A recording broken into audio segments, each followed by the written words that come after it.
విజయసాయి రెడ్డి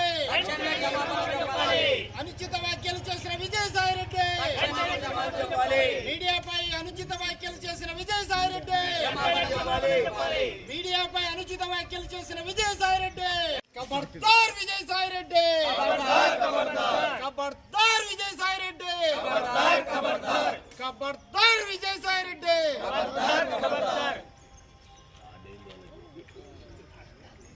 నా పేరు వాసుగిరి మణికంఠ. ఈ వైసీపీ నాయకులు ముఖ్యంగా తాతగారు విజయసాయి రెడ్డి గారు వేలాది మంది ప్రసార మాధ్యమాల ద్వారా ముఖ్యంగా ఎలక్ట్రానిక్ మీడియా ద్వారా చూస్తున్న సమయంలో పనికి మాలినటువంటి వైసీపీ నాయకుడు తాత విజయసాయి రెడ్డి గారు సభ్య సమాజం తలదించుకునే విధంగా ఆయన చేసినటువంటి పనికిమాలిన విషయాల్ని కప్పుకుచ్చుకునే దానికి గౌరవ పాత్రికేయ మిత్రులని నిజంగా నిష్పక్షపాతంగా ప్రజలకు మేలు చేసేటువంటి వ్యక్తులని కులాల పేరు మీద పెట్టి దూషించి మాట్లాడడం నిజంగా చాలా చాలా అవమానమైనటువంటి ఘటనగా మేము భావిస్తున్నాం. నిజంగా సభ్య సమాజం కూడా తలదించుకునేటువంటి వ్యాఖ్యలు ఇవన్నీ.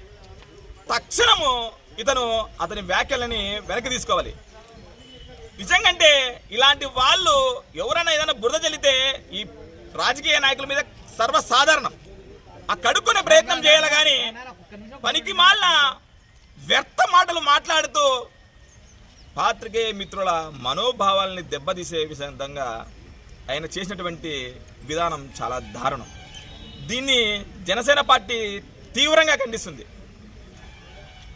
ప్రభుత్వం కానీ మా ఎన్డీఏ కూటమి ప్రభుత్వం కానీ ఈయన పైన కఠిన చర్యలు తీసుకోవడానికి ఖచ్చితంగా ఏమాత్రం వెనకాడము. ముఖ్యంగా గౌరవ కోర్టులు కానీ పోలీసు వారు కానీ సుమోటోగా కేసు తీసుకొని మరి జర్నలిస్టుకి రక్షణ కల్పిస్తూ ఈయన మీద న్యాయపరమైనటువంటి కఠిన చర్యలు తీసుకోవాలని చెప్పి ముఖ్యంగా గుంతకల్ నియోజకవర్గం గుత్తిపడన జనసేన పార్టీ శాఖ ప్రధానంగా డిమాండ్ చేసింది. ఖబర్దార్ విజయసాయి రెడ్డి, ఖబర్దార్ విజయసాయి రెడ్డి, మీడియాపై చేసినటువంటి అనుచిత వ్యాఖ్యలను వెంటనే వ్యాఖ్యరించి మీలోని నిజాయితీని నిరూపించుకోండి. అంతేగాని చేతగాని దద్దమ్మల్లాగా వాళ్ళ మీద పడి ఏడవకండి. ఏదేమైనా ఇప్పటికీ ప్రజాస్వామ్యం ఇంకా పరీక్షించబడుతుంది అంటే అది ఒక గౌరవ పాత్రికేయుల మిత్రుల ద్వారా అని చెప్పి జనసేన పార్టీ బలంగా నమ్ముతుంది. దీన్ని ఖచ్చితంగా మేము తీవ్రంగా ఖండిస్తున్నాం. రాబోయే రోజుల్లో కూడా ఖచ్చితంగా విజయసాయి రెడ్డికి తగిన బుద్ధి చెప్పే విధంగా మేము చర్యలు తీసుకుంటామని చెప్పి